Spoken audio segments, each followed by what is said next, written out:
sebenarnya penyakit jantung bawaan itu apa sih dok? Bukan penyakit turunan tapi penyakit yang diderita sejak si bayi lahir. Itu merupakan waktu yang krusial. Mungkin gejala-gejala atau tanda apa saja yang perlu diketahui? Bisa kelihatan tuh anaknya tampak biru di bibir atau di ujung-ujung jarinya ya. Kita biarkan saja tidak melakukan sesuatu, makin lama makin berat dan resiko kematiannya makin tinggi, dan juga pada akhirnya dia akan mendapatkan kualitas hidup yang tidak baik.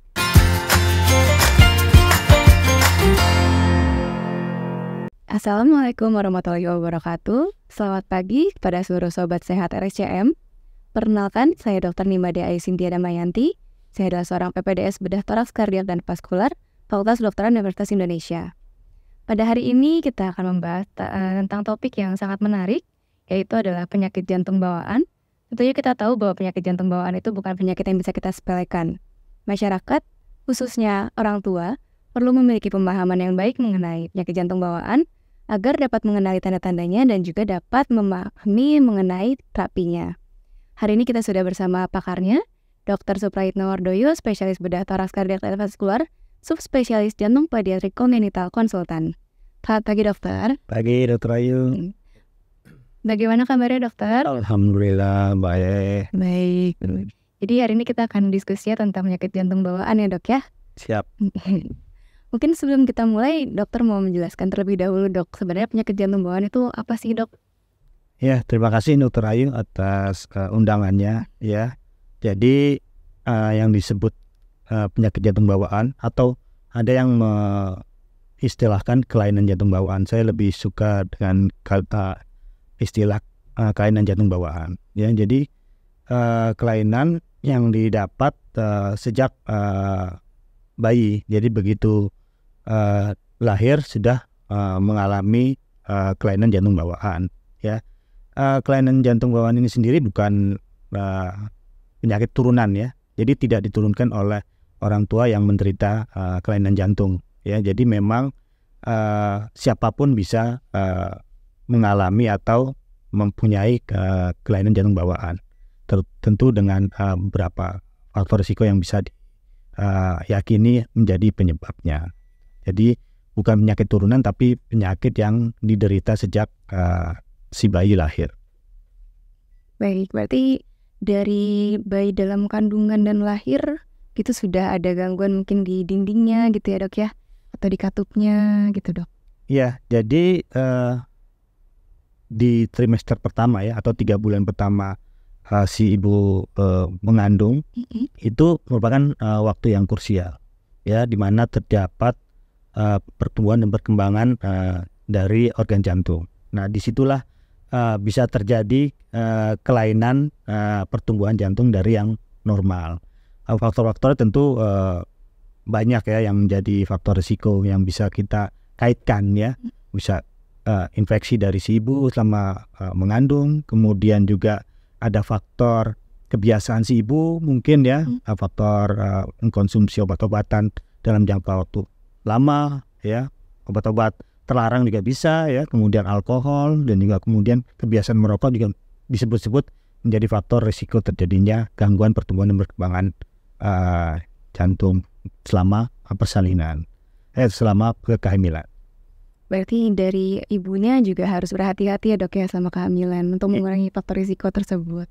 Iya betul sekali. Jadi bagi para ibu yang sedang hamil, terutama 3 bulan pertama harus hati-hati menjaga kehamilannya ya, sering-sering melakukan pemeriksaan agar kita bisa mendeteksi secara awal terjadinya pertumbuhan dan perkembangan jantung yang terjadi gitu loh.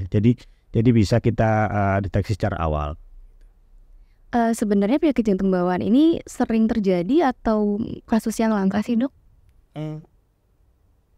Penyakit jantung bawaan termasuk ke kelainan jantung yang cukup banyak ya. Dunia sendiri angka kejadiannya 1,2 juta setiap tahunnya ya, selama dalam pertumbuhan penduduk di dunia gitu. Di Indonesia sendiri sekitar 40-an ribu setiap tahun bayi lahir dengan kelainan jantung bawaan. Jadi sekitar 9 sampai 10 kasus setiap 1000 kelahiran hidup. Jadi cukup banyak bayi-bayi yang lahir dengan kelainan jantung bawaan. Cukup banyak ya dok ya. Iya. Kalau misalnya sebagai masyarakat atau orang tua, mungkin gejala-gejala atau tanda apa saja yang perlu diketahui? Karena kan penyakit jantung bawaan dan penyakit lainnya makin cepat dideteksi makin baik ya dok ya. Iya. Jadi semakin kesini semakin cepat sebetulnya para orang tua bisa mengetahui anaknya apakah mengalami kelainan jantung bawaan atau tidak ya.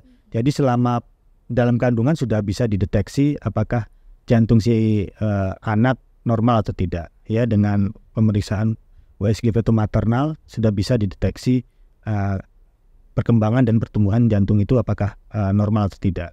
Jadi semakin cepat kita bisa ketahui, maka penanganannya selanjutnya tentu makin bisa cepat kita tangani ya. Jadi artinya tidak terlambat. Kita harus bagaimana, misalkan kita mempunyai anak yang dideteksi dari kandungan menderita kelainan jantung bawaan, maka kita harus mempersiapkan selama kehamilan ini, kemudian setelah melahirkan harus kemana, harus dibawa kemana, kita sudah bisa memplanning atau merencanakan kelanjutan dari si bayi ini.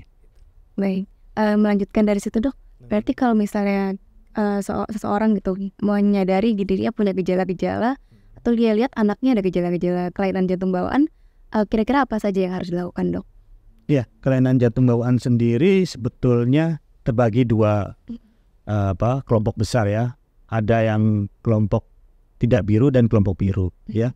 Yang kelompok biru tentu mudah dikenali ya bagi orang yang mengerti atau orang tua yang mengerti. Bisa kelihatan tuh anaknya tampak biru di bibir atau di ujung-ujung jarinya ya. Kemudian kulitnya juga tampak pucat. Nah, itu akan bisa kelihatan ya. Nah, yang kelompok kedua adalah yang tidak biru. Jadi kelompok yang tidak biru ini tentu agak besar baru kelihatan tanda-tandanya ya. Misalkan si bayi tumbuh kembangnya tidak baik, berat badannya kok susah naik gitu loh ya. Kemudian bila menyusui itu cepat terputus, kemudian gampang sesak, gampang mudah terjadi penyakit batuk pilek gitu yang sering, sehingga itu harus diperiksakan ke pelayanan kesehatan terdekat. Nanti di situ ketahuan tuh apakah ada kelainan jantung atau tidak pada si bayi gitu. Berarti tidak boleh lengah, tidak hanya ketika bayi baru lahir, tapi bisa juga pas usia sekolah baru ketahuan gitu ya dok ya? Iya, memang penyakit jantung bawaan ada yang ringan sampai yang kompleks ya. Yang ringan tentu baru terdeteksi ketika ada yang remaja, ada yang dewasa baru timbul gejala ya. Misalkan cepat lelah, kemudian tidak kuat berolahraga, aktivitasnya juga terhambat. Nah, itu bisa terjadi dan kemudian diketahui baru menderita kelainan jantung bawaan. Yang sudah misalkan dia usia 25 tahun baru ketahuan bisa, dan itu juga cukup banyak kasusnya. Tapi kalau yang kompleks tentu dari awal begitu lahir sudah biasanya terdeteksi ya. Apalagi kalau yang tinggal di kota-kota besar yang gampang pelayanan kesehatannya mudah didapat, tentu akan mudah terdeteksi atau diketahui oleh orang tuanya. Itu. Berarti sangat luas spektrumnya dok ya? Iya.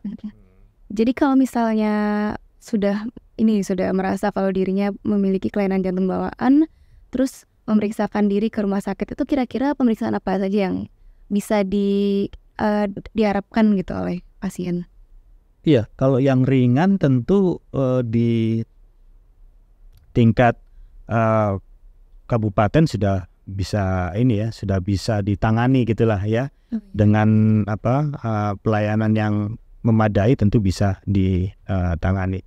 Nah, cuman dalam hal penanganan bayi-bayi dengan kelainan jantung bawaan itu tidak cukup satu disiplin ilmu saja ya. Jadi memang mesti melibatkan banyak stakeholder ya. mulai dari dokter jantung anaknya, kemudian dokter gizi anak ya, kemudian juga dokter bedahnya, kemudian juga dokter ICU-nya, dokter anestesi, dan juga pemangku kebijakan ya.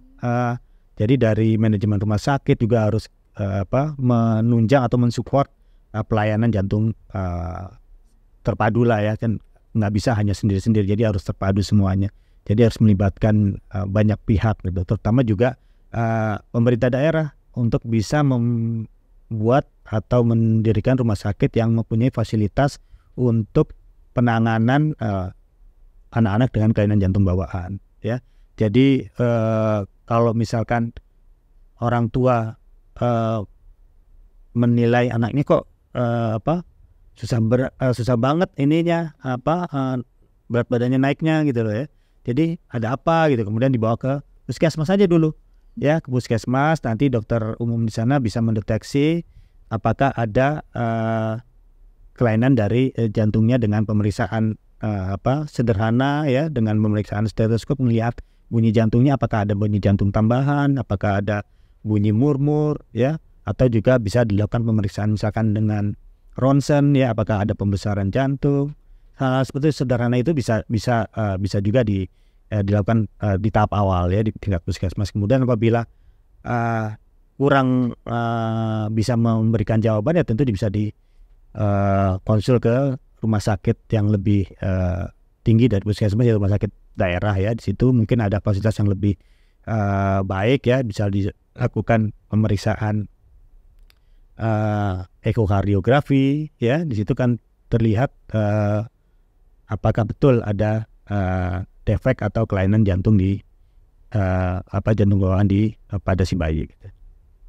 Jadi sangat penting juga ya dok ya peran pemerintah, apalagi kan cukup banyak ya dok ya. Iya, jadi kalau hanya dokternya saja yang mumpuni, yang baik, nggak akan bisa menghasilkan atau memberikan pelayanan yang baik tanpa ada dukungan dari yang lain gitu loh ya. Jadi pihak rumah sakit, pihak pemerintah daerah, penanggung biaya segala macam, karena pelayanan jantung yang terpadu ini membutuhkan SDM yang lengkap, kemudian modal yang juga tidak murah gitu loh kan.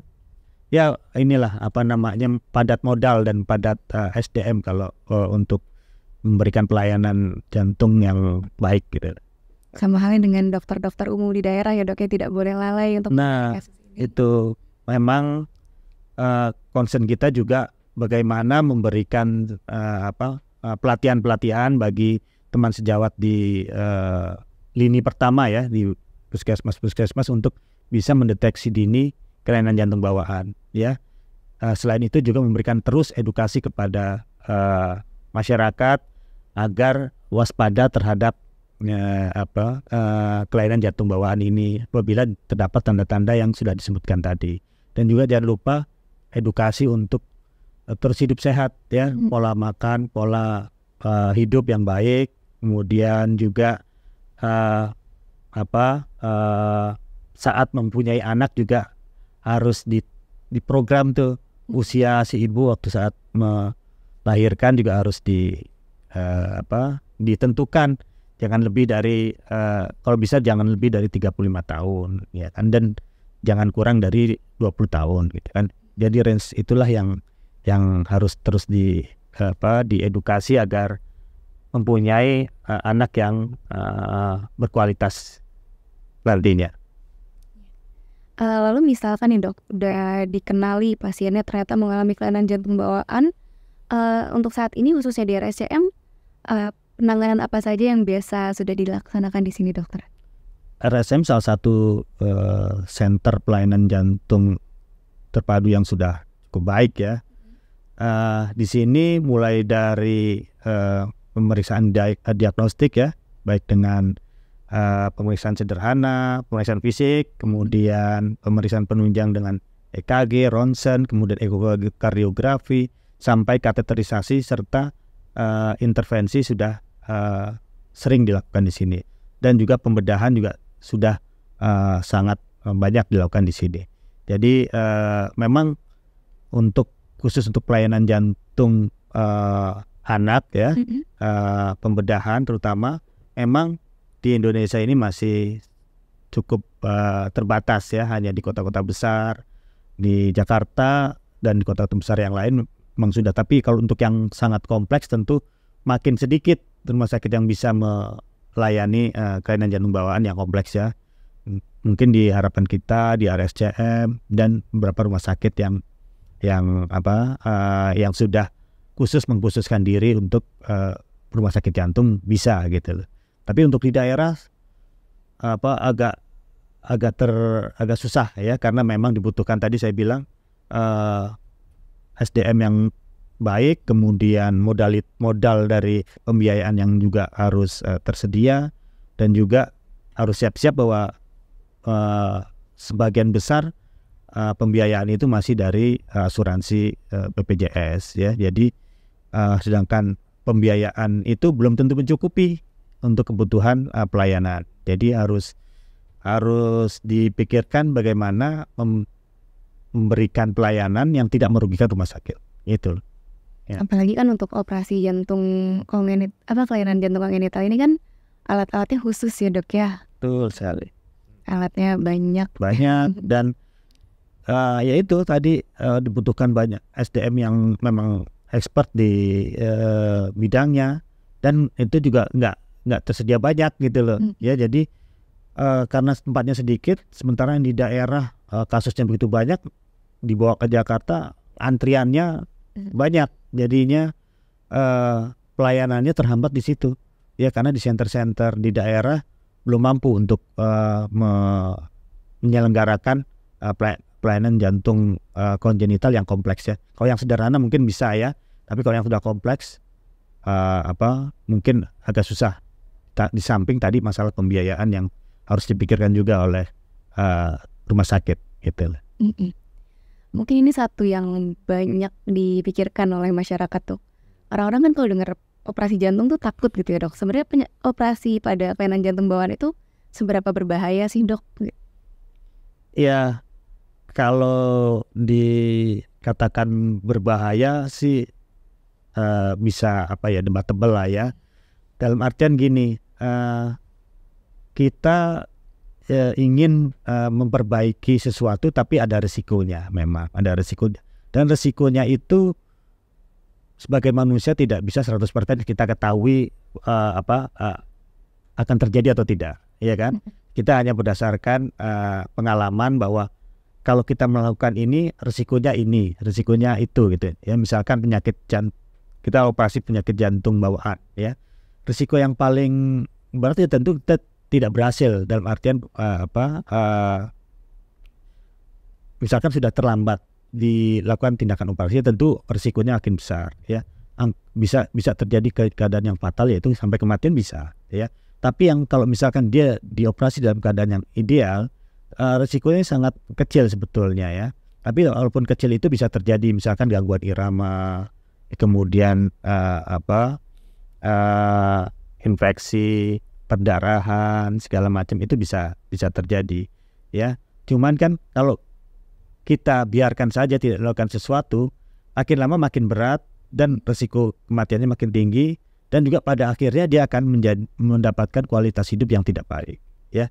Jadi memang bagi sebagian besar masyarakat tentu masih takut ya anaknya dioperasi jantungnya gitu kan. Jadi bayangannya hanya harus siap-siap kehilangan gitu loh ya.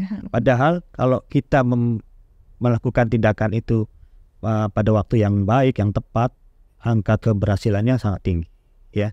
Jadi hal seperti itu yang perlu terus diedukasi, walaupun tetap kita dalam memberikan penjelasan mengenai risiko ya tentu sampai hal terburuk harus kita jelaskan gitu loh. Karena kita kan nggak bisa memaksa untuk melakukan operasi tanpa persetujuan orang tua gitu. Kembali lagi ke yang tadi ya dok ya, harus dideteksi sedini mungkin nih dok ya. Iya itu, jadi ya nggak ada bosan-bosannya mungkin kita sebagai pemberi pelayanan kesehatan untuk terus memberikan edukasi baik dari sosial media atau media elektronik atau dari tulisan-tulisan yang kita buat gitu. Jadi untuk meningkatkan pengetahuan masyarakat untuk pentingnya mengetahui secara awal penyakit jantung bawaan atau kelainan jantung bawaan. Dan untuk pasien yang sudah diketahui dan sudah operasi juga tetap harus kontrol terus ya dok ya? Ya betul sekali. Nah itu yang kadang yang nggak bisa kita awasi ya. Jadi ketika pasien kita lakukan operasi, dia harus memerlukan atau membutuhkan obat yang terus menerus ya. Kadang ibunya itu bosan ya. Jadi jarang diberikan gitu. Nah itu bahaya gitu. Jadi bisa menyebabkan perburukan pada anaknya kalau tidak ditaati peraturan minum obat itu. Dan itu ya ada aja yang seperti itu gitu loh ya. Jadi kita kadang mau campur baur lah antara marah, antara kesel gitu lah ya. Kita sudah tolong, kemudian tapi obatnya nggak diminum, nanti datang berapa tahun keadaan yang buruk tuh. Jadinya ya itulah masyarakat kita yang memang masih perlu terus kita edukasi ketika mau pulang gitu ya, orang tuanya, Bu ini obatnya harus terus diminum. Ibu bisa misalkan lupa makan nasi tapi makan obat ini tidak boleh lupa gitu. Jadi hal-hal seperti itu yang harus terus kita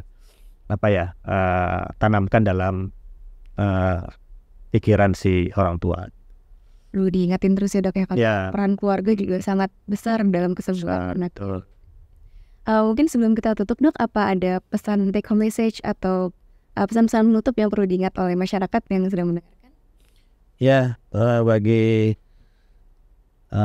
sobat-sobat RSCM yang menyaksikan acara ini, kami dari tenaga medis Rumah Sakit Cipto Mangunkusumo harapkan masyarakat untuk selalu hidup sehat, pola hidup yang baik, kemudian seringkali harus mencari pengetahuan tentang penyakit jantung bawaan ya. Kemudian juga apabila mempunyai keluarga atau anak yang menderita penyakit jantung bawaan, tidak usah khawatir untuk atau tidak usah takut untuk membawa anaknya atau keluarganya ke RSCM ya. Di sini sudah mempunyai fasilitas yang cukup baik, cukup lengkap untuk mendeteksi, kemudian melakukan tindakan perbaikan atau penyembuhan buat kelainan jantung bawaan. Jadi saya harapkan masyarakat Indonesia mempunyai pengetahuan yang cukup baik dalam hal penyakit jantung bawaan ini. Terima kasih. Baik, terima kasih banyak dokter atas waktu dan ilmu yang telah diberikan. Tadi kita sudah membahas cukup banyak ya dok ya, kepada seluruh sobat sehat RSCM. Tadi sudah dijelaskan banyak hal oleh Dr. Suprayitno Wardoyo. Jangan lelah mencari informasi mengenai penyakit jantung bawaan ini. Deteksi dini sangatlah penting, dan jangan lupa jika memang ada tanda-tandanya untuk berobat dan juga tetap kontrol, karena peran keluarga sangatlah penting. Baik, izin saya tutup podcast pada hari ini. Saya selaku host undur diri. Assalamualaikum warahmatullahi wabarakatuh. Waalaikumsalam warahmatullahi wabarakatuh.